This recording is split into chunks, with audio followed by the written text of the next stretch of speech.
Thank you for your participation in the Renew My Church process.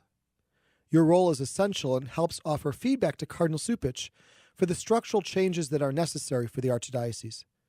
Through the course of the local level discernment and planning component of Renew My Church, you are gathering as leaders to consider questions such as, what has changed in our larger community that is demanding from us a new resolve or a different focus? What current realities in our Catholic community, nationally in the Archdiocese, within our groupings and parishes, have the biggest implications for our future? Today, we face a trending crisis of faith. Fewer people than ever are connected with organized religion. Many who identify as Catholic do not attend weekly Mass. Overall, we see an increase in signs of a broken world. As a result of this crisis, we find ourselves with less people and financial resources for ministry. Yet we are a strong and committed church that will work together to overcome the challenges we face today and in the centuries to come. Through a multitude of Renew My Church initiatives, the Archdiocese will recommit our local church to the Gospel Commission to make disciples, build vital communities of faith, and inspire witness to bring the light and hope of Christ to a world in need. At this time, Cardinal Cupich has asked the parishes and schools in our grouping to focus on building a vital local community of faith by engaging in a process of reflection, discernment, and planning to consider how we can collaborate and combine resources so that we are better equipped to bring Jesus Christ to the world today. So far on this journey, we have learned about Renew My Church, why it is necessary, and the hope and promise it brings to our local church. We have discussed operational and ministerial strengths of the parishes and schools within your grouping. We've also discussed operational and ministerial challenges that present opportunities for renewed ways your parishes and schools can collaborate and better align resources for ministry. We now take the next step in this journey and explore potential scenarios for the structural configuration of your grouping for the future. A scenario is a possibility offered for discernment regarding new parish and school structures in the grouping. The various grouping scenarios that you will see momentarily include the number and placement of parishes, worship sites, schools, and the number of pastors assigned. The scenarios were developed by the Archdiocese in alignment with the foundational principles for structural viability and in response to the current realities for the grouping. The foundational principles provide a framework for evaluating how we can best align our collective resources for growth and vitality, considering pastoral life, including the priestly, lay staff, and financial resources needed to support vitality in each of our parishes. Balanced workloads for priests and parish staffs, sacramental, pastoral care, and administration.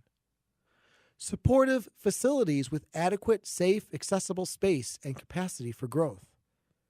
Parish financial stability, school vitality, and sustainability. Current grouping realities include considerations of significant population and ethnic demographic changes in your grouping, Mass attendance and sacramental participation, parish and school finances, building conditions, and affordability.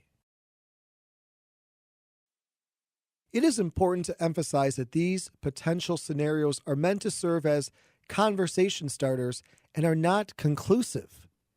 It is Cardinal Cupich's intent that from these initial scenarios, you can suggest alternative scenarios that best respond to the needs of your community while addressing the needs, opportunities, demands, and resources surfaced through Renew My Church and included in the foundational principles, specifically in the areas of pastoral life, priests, facilities, and financial stability.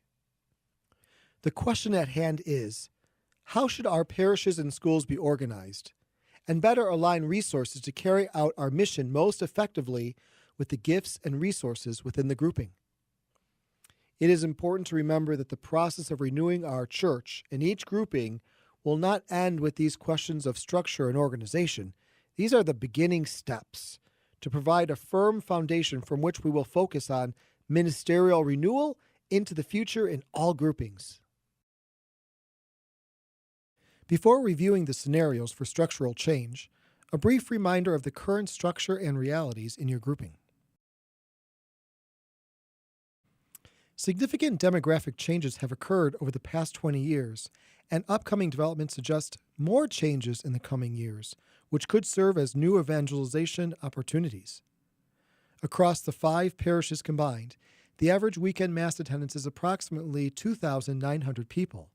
This represents a decline of 37% compared to 20 years ago, when weekend Mass attendance was over 4,500 people. Compared to the foundational principles, none of the parishes currently surpasses the Mass attendance guidance of 800 weekend Mass attendants to generally be able to be assigned a full-time resident pastor.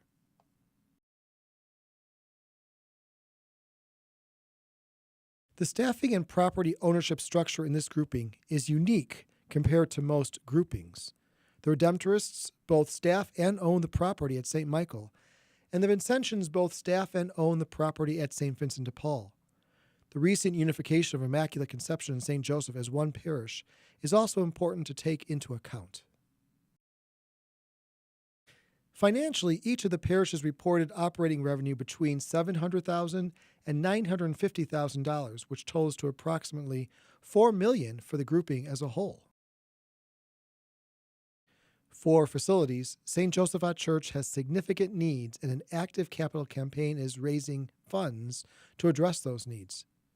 St. Michael Church also has potentially significant needs in the medium-term future based on the initial facilities assessment. For schools, both schools in the grouping display strong enrollment. As with all groupings, scenarios will need to be evaluated against the guidelines set forth in the foundational principles for structural viability. The ownership structure in this grouping may be a sound reason for the final structure to not meet all elements of the foundational principles. With this in mind, let's explore scenario considerations. These initial scenario considerations follow a different approach than most groupings because of the unique structure of the parishes in this grouping. Scenario considerations.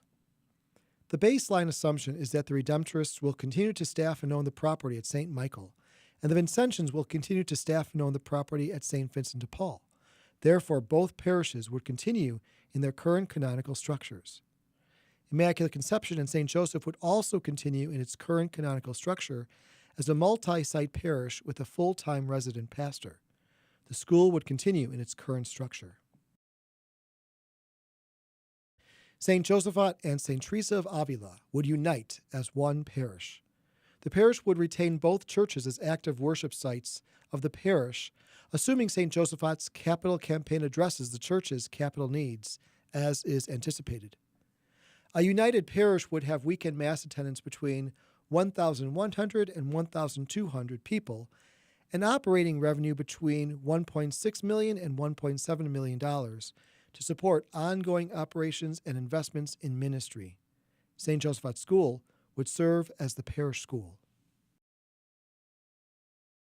The entire grouping would enhance its collaborative work by identifying opportunities to invest more deeply in ministry by sharing some staff positions and setting a unified vision and plan for programming. As part of the collaborative work, the grouping is encouraged to explore opportunities to establish a shared physical presence for evangelization near where new development will grow the population. Such a presence could take many forms. The goal would be to have a space to build relationships and trust with the church before people may be ready to come back to the church. These initial scenario considerations are intended to spark a conversation about how to most effectively minister to the entire community and how to provide an underlying structure to support that ministry. You are encouraged to propose alternative structural scenarios that could more effectively support ministry in your grouping. Remember, the process of renewing our church in each grouping will not end with these questions of structure and organization. These are the beginning steps and a necessary foundation for the pastoral planning for evangelization and formation that all groupings will embark upon. Your facilitator will now lead the rest of your gathering and invite you to reflect this evening and process this information.